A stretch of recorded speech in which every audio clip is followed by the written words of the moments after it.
अंतःखंड रूप में समतल का समीकरण हम लोग देखने जा रहे हैं। तो हेडिंग हमारा है समतल के समीकरण का अंतःखंड रूप।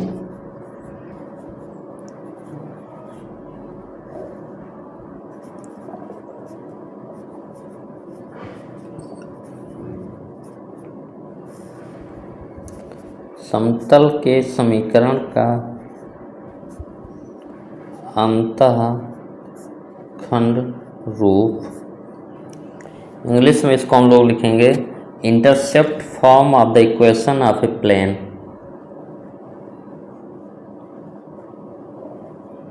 इंटरसेप्ट फॉर्म ऑफ द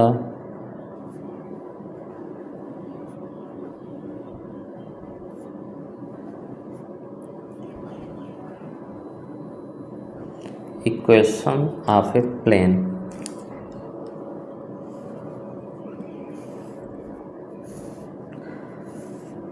तो सबसे पहले अंतःखंड रूप का मतलब क्या होता है कि कोई भी समतल आपका अगर है तो आपने एक्स वाई जेड अक्षों के सिस्टम में कहीं पे भी आपका कोई भी प्लेन अगर होगा तो वो 3D स्पेस में आपका जो है एक्स वाई जेड एक्सिस को कहीं ना कहीं पे तो कट करेगा। आपका कोई भी तल होगा तो एक्स वाई जेड एक्सिस को जो आप जब प्लेन ड्रा करेंगे तो एक्स वाई जेड एक्सिस को धनात्मक या ऋणात्मक कहीं पे भी जाके आपका कट तो जरूर करेगा। तो एक्स एक्सिस पे जो जिस बिंदु पे कट करता है, वाई एक्सिस पे जिस बिंदु को कट करता है और जेड एक्स पे जिस बिंदु को कट करता है, अगर आपका ये लेंथ पता है कि ये यहाँ पे इस बिंदु का निर्देशांक क्या है, इस बिंदु का निर्देशांक क्या है, इस बिंदु का निर्देशांक, तो हम लोग इसका इक्वेशन लिख सकते हैं। तो हम लोग ये मान लेते हैं कि एक्स अक्ष पे जो इंटरसेप्ट है वो ए यूनिट है। कितना लेंथ है वो? ए लेंथ है। यानी एक्स अक्ष पे जहाँ पे कटा है वो हमारी दूरी कितनी है? ए। तो एक्स अक्ष पे स्थित इस बिंदु का, इसको हम लोग मान लेते हैं P और इसको मान लें Q बिंदु और इसको R बिंदु। तो इस बिंदु का निर्देशांक क्या होगा? x निर्देशांक हमारा क्या है? a, क्योंकि ये हमारा लेंथ क्या है? a है। y निर्देशांक क्या है? तो x अक्ष पे y और z कोऑर्डिनेट 0 होंगे। y अक्ष पे हम लोग मानते हैं कि b लेंथ का इंटरसेप्ट कटा है, तो q पॉइंट का निर्देशांक क्या होगा? x निर्देशांक 0 और y निर्देशांक b और z निर्देशांक भी 0। इसमें हम लोग इंटरसेप्ट मान लेते हैं कि हमारा कटा है ये c लेंथ का, c लेंथ का। तो r बिंदु का निर्देशांक क्या हो जाएगा? x निर्देशांक 0, y निर्देशांक 0 और z निर्देशांक c। तो यानी ये जो हमारा समतल है अब p, q और r इन तीनों बिंदुओं से पास हो रहा है। तो हम लोग लिख लेंगे एक लाइन इसमें,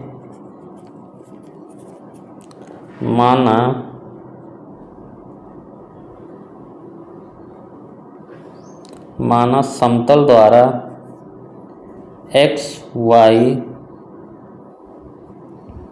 और z अक्षों पर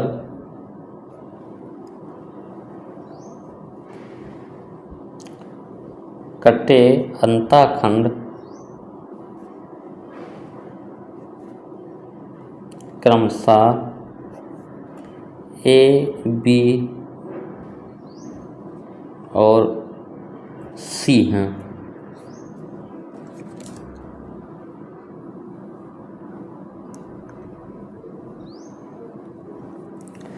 तो समतल का समीकरण हम लोग मान लेते हैं कि माना समतल का समीकरण हमारा ax plus B Y plus C Z equal to 0 है। माना समतल का समीकरण ax plus B Y plus C Z equal to 0 है। C Z plus D equal to 0, ये हम लोग मानते हैं, plus D equal to 0। ax plus B Y plus C Z plus D equal to 0। तो अब हम लोग क्या लिखेंगे? समतल P A 0 0 Q का निर्देशांक 0, B कामा 0, R का निर्देशांक 0 0 C से होकर जाता है। तो अगर इस बिंदुओं से होकर जाता है तो समतल के समीकरण में ये बिंदु हम लोग रखेंगे तो समतल को सेटिस्फाइड करना चाहिए। तो हम लोग पी क्यू के निर्देशांक यहाँ पे रख लेते हैं समतल के समीकरण में। तो हमारा हो जाएगा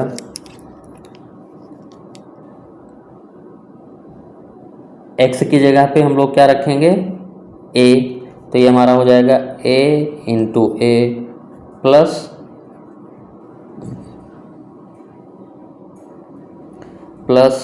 b इंटू वाई का निर्देशांक 0 प्लस c इंटू जेड का निर्देशांक 0 प्लस d इक्वल टू 0। तो यहाँ से हमारा a into small a equal to minus d, और यहाँ से हमारा कैपिटल A की जो वैल्यू आ गई ये माइनस डी बाई ए, क्योंकि हमको capital A, capital B, capital C की वैल्यू ही निकालनी है। तो यहाँ पे हम लोग लिख लेते हैं कि ax plus by plus cz plus d बराबर 0 में a कामा 0 रखने पर a कामा 0 हम लोगों ने x की जगह पर a, y की जगह पे 0 और z की जगह पे 0। अब फिर हम लोग क्या करते हैं, फिर करते हैं ax plus by plus cz plus d equal to 0 में q के निर्देशांक यानी 0 कामा b कामा 0 रखने पर। तो a इंटू एक्स का निर्देशांक 0 और b कैपिटल B y का निर्देशांक b और c इंटू जेड का निर्देशांक 0 प्लस d इक्वल टू 0। तो यहाँ से b into b equal to minus d, तो यहाँ से जो कैपिटल B इक्वल टू आ गया minus d by small b। फिर हम लोग क्या करते हैं ax plus by plus cz plus d equal to 0 में r बिंदु के निर्देशांक 0 कामा c रखने पर। तो यहाँ पे हम लोग रखेंगे तो x निर्देशांक 0 है, y निर्देशांक 0 है और z निर्देशांक की वैल्यू c है। तो capital C into small c plus d equal to 0। यहाँ से हमारा कैपिटल C इक्वल टू आ गया minus d by small c। तो ये सारी वैल्यूज हम लोग अब क्या करते हैं, पुट कर देते हैं। कैपिटल इसको इक्वेशन नंबर 1 मान लेते हैं, इसको इक्वेशन नंबर 2 और इसको इक्वेशन नंबर 3। हम लोग कहेंगे a, b तथा c के मानों को ax plus by plus cz plus d बराबर 0 में रखने पर। तो a की जगह हम लोग रखेंगे minus d by small a, तो minus d by small a into x plus b की जगह पे हम लोग रखेंगे minus d by small b into y plus c की जगह पर हम लोग रखेंगे minus d by c into z plus d equal to 0। अब d हमारा यहाँ से माइनस d जो है पूरे से हम लोग अगर कॉमन कर लें तो ये हमारा क्या बचेगा x upon a plus y upon b plus z upon c equal to d को इधर ले जाएं तो माइनस d, और अब हम लोग माइनस d से दोनों पक्षों में भाग दे दें तो ये हमारा आ जाएगा x upon a plus y upon b plus z upon c equal to 1। तो अंतःखंड रूप में जो हमारा समीकरण आ गया x upon a plus y upon b plus z upon c equal to 1, ये हमारा अंतःखंड रूप में समतल का समीकरण है जिसमें x अक्ष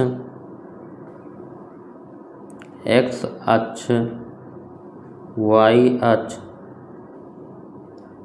और z अक्ष पर कटे अंतःखंड ABC वाले समतल का समीकरण। यानी आपको x अक्ष y अक्ष और z अक्ष पर जो अंतःखंड की लंबाई ABC पता हो तो हमारे समतल का समीकरण हो जाता है x upon a plus y upon b plus z upon c equal to 1। इस टाइप का समीकरण आप जो है सरल रेखा में पढ़ते हैं अंताखंड रूप में, x upon a plus y upon b equal to 1। तो यहाँ पे जो है हमारा 3D है तो प्लेन का इक्वेशन है, तो x upon a plus y upon b plus z upon c equal to 1।